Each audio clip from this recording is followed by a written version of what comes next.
जय हिंद दोस्तों, मैं किशन आप सबका स्वागत करता हूं। शुरू करते हैं आज के डिफेंस समाचारों को।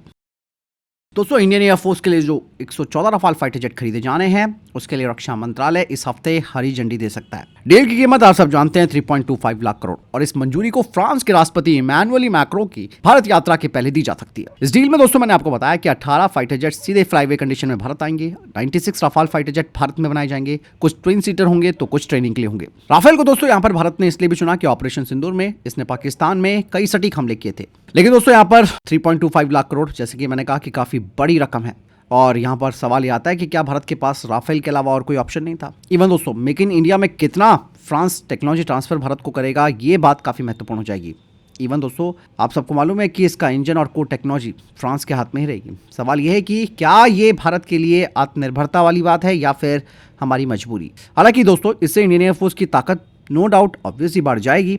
स्क्वाड्रंस की जो कमी है वो कुछ हद तक पूरी हो पाएगी, और टाटा हैदराबाद में इसका फ्यूजलाज बनाएगा। 2028 से भारत में रफाल का प्रोडक्शन भी शुरू हो जाएगा। राफेल भले ही दोस्तों सस्ता नहीं है, लेकिन भरोसेमंद है।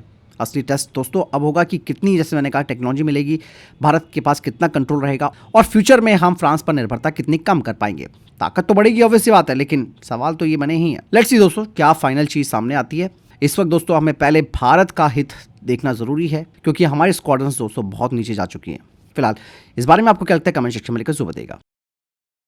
दोस्तों, दुनिया की सबसे घातक मिसाइल मानी जाती है meteor air to air missile, लेकिन अब ये मिसाइल और ज्यादा ताकतवर होने वाली है। स्पेन की डिफेंस कंपनी इंद्रा ने दोस्तों अब इस मीटियोर मिसाइल के लिए नया डेटा लिंक सिस्टम पेश किया, जो कि इस मिसाइल की कवरेज, रेंज और जैमिंग से बचने की ताकत को और बेहतर बना देगा। और मीटियोर का इस्तेमाल दोस्तों आप सब जानते भी हैं कि रफाल में इसका इस्तेमाल होता है, ग्रिपेन, यूरोफाइटर, और अब कहा यह जा रहा है कि इसे F-35 के साथ भी टेस्ट किया जा रहा है। और काफी इसकी जो खासियतें हैं, जिसकी वजह से इसे दुनिया की सबसे एडवांस मिसाइल कहा जाता है। अब यहाँ पर दोस्तों जो स्पेन की कंपनी इंद्रा है, वो पिछले 25 सालों से मीटियोर प्रोग्राम पर काम कर रही है। मिसाइल के लिए 6 महत्वपूर्ण सबसिस्टम्स उन्होंने तैयार किए हैं। कुछ इलेक्ट्रॉनिक्स का करीबन 20% उन्होंने डेवलप किया है। 2300 से ज्यादा मिसाइल उन्होंने डिलीवर की है, और अब नया डेटा लिंक अपग्रेड मिसाइल को काफी स्मार्ट बना देगा। लेकिन दोस्तों अभी ये पूरी टेक्नोलॉजी यूरोप के पास है। अगर मैं भारत के पर्सपेक्टिव में बात करूं, भारत तो यहाँ पर केवल एक यूजर होगा, ना कि डेवलपर। यानी कि दोस्तों हमारा अपडेट और अपग्रेड, इन दोनों पर कोई कंट्रोल नहीं रहेगा। भविष्य में भी हमारी निर्भरता इसे लेकर बनी रहेगी। फिलहाल तो दोस्तों मैं कहूंगा कि रफाल फाइटर जेट की मारक क्षमता इससे और बढ़ जाएगी। बीवीआर फाइट में भारत को बड़ी बढ़त मिलेगी, लेकिन जो सेल्फ रिलायंस की बात करते हैं वो तो नहीं मिल पाएगा। यहाँ पर भले ही दोस्तों मीटियोर और स्पेक्ट्रा भारत को जरूर एक बड़ी ताकत देते हैं, पर अफसोस की बात, टेक्नोलॉजी भारत की नहीं है। मीटियोर पहले भी काफी घातक थी, लेकिन अब और ज्यादा खतरनाक बन गई है। भारत के लिए भी दोस्तों ये बड़ा सबक है। इसलिए आपने देखा होगा कि भारत अपनी अस्त्र मार्क 3 पर काम कर रहा है, क्योंकि हम नहीं होना चाहते भैया इन पे डिपेंडेंट। पैसा बहुत जा रहा है, और अगर हथियार भी दोस्तों हम खरीदते रहेंगे तो फिर तो ये कोई बुद्धिमानी वाला फैसला नहीं होगा। दोस्तों तेजस मार्क 1 फाइटर जेट को लेकर एक बड़ी महत्वपूर्ण कामयाबी भारत को मिली है। दरअसल अभी हाल ही में एचएएल ने ट्विन एएसआरएम लॉन्चर का सफल फ्लाइट ट्रायल पूरा कर लिया, जिसका आसान शब्दों में आपको मैं मतलब बताऊं तो एक तेजस फाइटर जेट एक ही पायलन पर 2 एएसआरएम मिसाइलों को ले जा सकता है। यह अपडेट दोस्तों काफी महत्वपूर्ण हो जाता है, क्योंकि एएसआरएम एक क्लोज कॉम्बैट मिसाइल है, काफी तेज रेंज है, ज्यादा फुर्तीली है, और डॉग फाइट में काफी घातक मिसाइल मानी जाती है। और आप समझिए कि अब एक ही स्टेशन से 2 मिसाइलें, यानी कि ज्यादा फायर पावर और ज्यादा चांस है कि दुश्मन बचेगा नहीं। आपको मैं बता दूं कि तेजस के आउटबोर्ड विंग पर इसे लगाया गया, और टेस्ट के दौरान हाई जी टर्न में भी ये स्टेबल रहा, जो दिखाता है कि भारत अब केवल एयरक्राफ्ट नहीं बल्कि स्मार्ट वेपन इंटीग्रेशन भी कर पा रहा है। अब सबसे बड़ी प्रॉब्लम दोस्तों ये है कि एएसआरएम मिसाइल जो है वो फॉरेन की है। भारत ने अभी तक तेजस में अपना कोई क्लोज कॉम्बैट मिसाइल नहीं लगाया। अस्त्र मार्क 1 जो है वो अभी केवल बियॉन्ड विजुअल रेंज तक सीमित है। तेजस मार्क 1 की संख्या भी हमारे पास कम है। तो ये बात सामने आती है कि क्या तेजस की ताकत समय पर बढ़ पाएगी। भले ही इसके हमें फायदे जरूर मिलेंगे, जैसे कि बिना ज़्यादा हार्ड पॉइंट को घेरे ज़्यादा मिसाइलें रेडी होंगी। बीवीआर प्लस WVR का बेहतर कॉम्बिनेशन हमें मिलेगा। इससे फाइटर जेट की सर्वाइबिलिटी भी बढ़ेगी। मतलब छोटा जेट लेकिन बड़ा पंच। यहाँ पर दोस्तों ट्विन एएसआरएम लॉन्चर सिर्फ एक हार्डवेयर नहीं है, बल्कि तेजस फाइटर जेट का मैच्योरिटी का सबूत है। और दोस्तों यहाँ पर एक सवाल तो है, जब तक तेजस की सारी मिसाइलें स्वदेशी नहीं होंगी, तब तक तेजस की डिप्लॉयमेंट तेज नहीं होगी। भले ही ये अभी की ताकत है, लेकिन अधूरी ताकत है। तेजस सही दिशा में आगे बढ़ रहा है, लेकिन कुछ कमियां हैं जिन्हें पूरा करना काफी जरूरी है। फिलहाल आपको क्या लगता है, कमेंट सेक्शन में लिखकर जरूर बताइएगा। वहीं नेवल एलसीए को लेकर भी एक बड़ी अपडेट सामने आई है। कहा यह जा रहा है कि क्या नेवल एलसीए प्रोग्राम जो है वो अब खत्म हो चुका है। इससे तो भारतीय नौसेना काफी प्रायोरिटी भी दे रही थी, लेकिन दोस्तों मैं आपको बता दूं कि अब नेवल एलसीए पर काम करने वाली जो टीमें थी उन्हें दूसरे प्रोजेक्ट्स में शिफ्ट कर दिया गया। सवाल ये आ रहा है कि ये क्या हमारा फेलियर था, या कोई स्ट्रैटेजी है। यहाँ पर दोस्तों नेवल एलसीए की अगर मैं आपको बात बताऊं तो कभी भी बड़ी संख्या में इसे फाइटर एयरक्राफ्ट बनाने के लिए नहीं डेवलप किया गया था। ये केवल एक टेक्नोलॉजी डेमोस्ट्रेटर था, जिसका मतलब ये था कि हम इसके जरिए इसकी जंप से टेक ऑफ, कैरियर पर लैंडिंग, मजबूत लैंडिंग गियर और लो स्पीड कंट्रोल ये सब हम टेस्ट कर सके, और भारत ने ये सब करके भी दिखाया। सवाल ये आ रहा है कि भैया बंद क्यों किया? क्योंकि मैं आपको बता दूं कि भारतीय नौसेना को दोस्तों इसे बंद करने का कोई रीजन तो नहीं बनता, लेकिन इंडियन नेवी को एक भारी ज्यादा ताकतवर फाइटर जेट चाहिए। नेवल एलसीए यहाँ पर काफी सीमित था क्योंकि इसका सिंगल इंजन, पेलोड कम ले जा सकता था, रेंज भी कम थी। नौसेना को ट्विन इंजन वाला फाइटर जेट चाहिए जो ज्यादा वेपन कैरी कर सके और ज्यादा सर्वाइवल हो। इसीलिए यहीं पर टेडबीएफ प्रोग्राम महत्वपूर्ण हो जाता है। टेडबीएफ दोस्तों 26 टन क्लास का फाइटर जेट है, ट्विन इंजन है, कैरियर के लिए खास तौर पर डिजाइन किया जा रहा है। 5th जनरेशन से थोड़ा कम होगा लेकिन प्रैक्टिकल ज्यादा होगा। ये स्टेल्थ तो नहीं होगा लेकिन ऑपरेशनल ताकत पर इसकी काफी पकड़ होगी। अब यहाँ पर दोस्तों मैं आपको बता दूं कि हमने नेवल एलसीए पर काफी टाइम लगाया, फिर भी हम इसे ऑपरेशनल फाइटर जेट नहीं बना पाए। और ये कड़ी सच्चाई है कि इंडियन नेवी को अभी भी विदेशी फाइटर जेट्स पर निर्भर रहना पड़ रहा है। यहाँ पर दोस्तों सबसे इंपॉर्टेंट चीज पता क्या हो जाती है? भले ही नेवल एलसीए को ज्यादा तवज्जो नहीं दी गई आगे के लिए, लेकिन इससे जो हमने चीजें सीखी है उसका इस्तेमाल हम टेडबीएफ पर कर पाएंगे। और मैं कहना चाहूंगा कि नेवल एलसीए फेल प्रोजेक्ट नहीं था, बल्कि एक सीखने वाला प्रोजेक्ट था। लेकिन यहाँ पर असली जो टेस्ट होगा वो होगा टेडबीएफ को टाइम पर बनाना, बजट के अंदर बनाना और नौसेना के हिसाब से बनाना। और अगर ये सब होता है तो कैरियर फाइटर टेक्नोलॉजी में भारत को असली ताकत मिलेगी।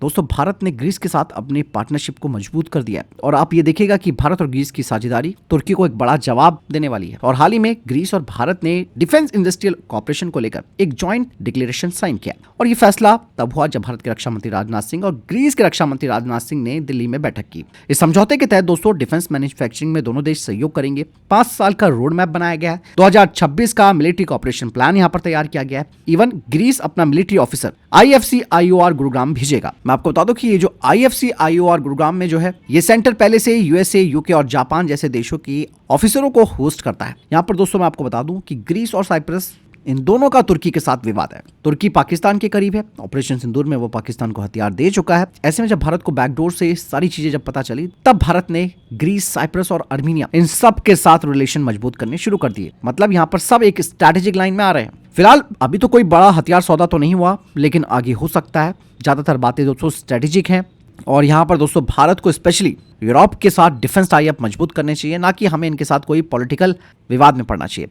इसका दोस्तों चाहे कुछ भी कहिए, भारत को बड़ा फायदा मिलने वाला है। आपने देखा होगा कि अर्मीनिया भारत के हथियार ले रहा है, अब ग्रीस की बारी है, फिर साइप्रस की। तो मेड इन इंडिया अब यूरोप तक आसानी से पहुंच चुका है और अब और आगे पहुंचेगा। इवन दोस्तों ये सारे देश मिलकर भारत के साथ समुद्री जानकारी भी साझा करेंगे। तुर्की पाकिस्तान का एक्सेस का भारत एक बड़ा जवाब इसके तहत दे रहा है, यानी कि इंडो पैसिफिक से मेडिटेरियन तक भारत की पहुंच मजबूत हो रही है।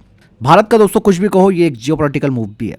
संकेत साफ है भारत की तरफ से, अब भारत दक्षिण एशिया नहीं बल्कि मेडिटेरियन पॉलिटिक्स में भी अपनी जगह मजबूत कर रहा है। फिलहाल आपको क्या लगता है इस बारे में? कमेंट सेक्शन में लिखकर जरूर अपनी राय दीजिएगा। इसके अलावा दोस्तों भारत ने अपने स्वदेशी फाइटर जेट एलसीए तेजस मार्क 1A को ग्रीस के रक्षा मंत्री को हाल ही में तेजस के बारे में ब्रीफ किया गया, क्योंकि ग्रीस अपने पुराने F4 फैंटम फाइटर जेट्स को रिप्लेस करना चाहता है।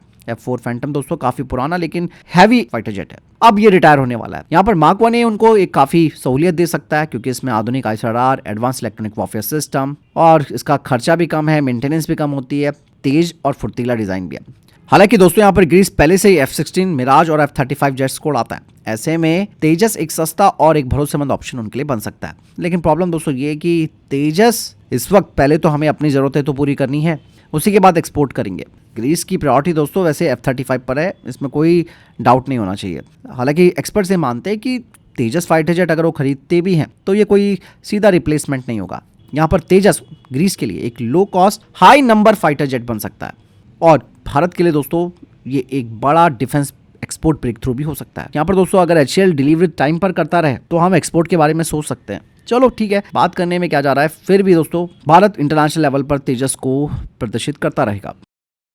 वहीं दोस्तों अमेरिका के बाहर अब पहली बार भारत के अंदर बनने वाला है C-130J super Hercules aircraft. America की कंपनी लॉकहीड मार्टिन इसे तैयार करती है, इसीलिए उनकी प्लानिंग ये है कि C-130J सुपर हरकुलिस का जो फाइनल असेंबली लाइन है उसे भारत में लगाया जाए और ये अमेरिका के बाहर इस एयरक्राफ्ट की पहली असेंबली लाइन होगी। और इस स्टेप से दोस्तों मेक इन इंडिया और डिफेंस मैन्युफैक्चरिंग की जो सपने हैं उसके लिए बड़ी जीत माना जा रहा है। और इवन दोस्तों आपको मैं बता दूं कि इंडियन एयरफोर्स को नए मीडियम ट्रांसपोर्ट एयरक्राफ्ट भी चाहिए ताकि हम पुराने एयरक्राफ्ट को रिप्लेस कर सकें। अगर ये असेंबली लाइन दोस्तों भारत में शिफ्ट हो जाती है तो Bharat global C-130J manufacturing hub बन जाएगा। भारत पहले से दोस्तों 12 C-130J एयरक्राफ्ट को उड़ाता है जो स्पेशल ऑपरेशंस और आपदा राहत में काफी इंपॉर्टेंट हो जाते हैं। और इवन दोस्तों भारत पहले से जुड़ा हुआ है इस कंपनी के साथ। हैदराबाद की टाटा लॉकेट फैक्ट्री में आपको पता ही है कि पूरी दुनिया के C-130J के टेल सेक्शंस बनते हैं। अब प्रॉब्लम दोस्तों पता क्या है, अभी ये फिलहाल कोई फाइनल डील नहीं है, केवल एक ऑफर आया है लॉकेट मार्टिन की तरफ से। और इवन शुरुआत में तो अमेरिका में ही असेंबली होगी, बाद में धीरे धीरे शिफ्ट भारत में होगा जिसमें टाइम भी लगेगा। और टेक्नोलॉजी ट्रांसफर अगर यहाँ पर लॉकेट मार्टिन कर रहा है, कितना डीप तक वो जा सकता है हमें टेक्नोलॉजी ट्रांसफर करने को लेकर, ये बात क्लियर नहीं है। और इंडियन एयरफोर्स का जो MTA प्रोग्राम है उसमें एयरबस और एम्ब्रर जैसी कंपनियां भी रेस में हैं। हालांकि दोस्तों यहाँ पर एक सवाल ये भी आता है कि फाइनल असेंबली भारत में होगी लेकिन इसका डिज़ाइन, इंजन और टेक्नोलॉजी अमेरिका के पास रहेगा। भारत को कितनी टेक्नोलॉजी ट्रांसफर मिलेगी ये बात क्लियर नहीं है। अब सवाल ये आ रहा है कि क्या हम केवल यहाँ पर निर्माता बनेंगे या सिर्फ असेंबलर। C-130J दोस्तों काफ़ी अच्छा एयरक्राफ्ट है लेकिन ये सस्ता नहीं है, ऑपरेशन कॉस्ट भी काफ़ी ज़्यादा आती है। और इंडियन एयरफोर्स को तो अब मीडियम ट्रांसपोर्ट के लिए एक ऑप्शन भी चाहिए। प्रॉब्लम ये हो सकती है कि कहीं असेंबली लाइन के नाम पर इंडियन एयरफोर्स पर एक ही प्लेटफॉर्म ना थोप दिया जाए और अमेरिका पर हमारी डिपेंडेंसी इसको लेकर और नहीं बढ़ जाएगी। सप्लाई चेन का तो रोना वैसे ही वो होता है, स्पेयर पार्ट्स, अमेरिकी अप्रूवल, ये बहुत सारी चीज़ें होती हैं अमेरिका के साथ जो कि टाइम पर अमेरिका कभी नहीं करता। और कल अगर कोई पॉलिटिकल प्रेशर आता है तो सपोर्ट और स्पेयर पर सीधा असर पड़ेगा। ये टेंशन वाली बात है। लेट्स सी, मतलब इसके फायदे भी है, नुकसान भी है। इसके अलावा दोस्तों भारत को चौथा S-400 स्क्वाड्रन मई 2026 तक मिल सकता है।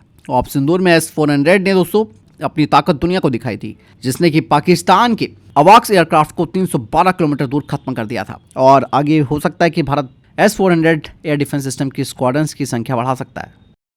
इसके अलावा भारतीय सेना ने नेपाल की आर्मी को 50 मिलिट्री यूटिलिटी व्हीकल्स सौंपे हैं और इन वाहनों को भारत नेपाल बॉर्डर पर हैंडओवर किया गया।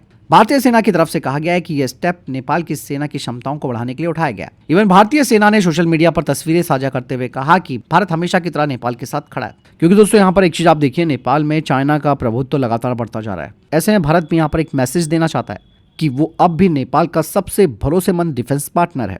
फिलहाल ये सहायता हथियारों की बजाय लॉजिस्टिक सपोर्ट तक सीमित रखी गई है ताकि नेपाल के अंदर कोई राजनीतिक विवाद खड़ा ना हो जाए।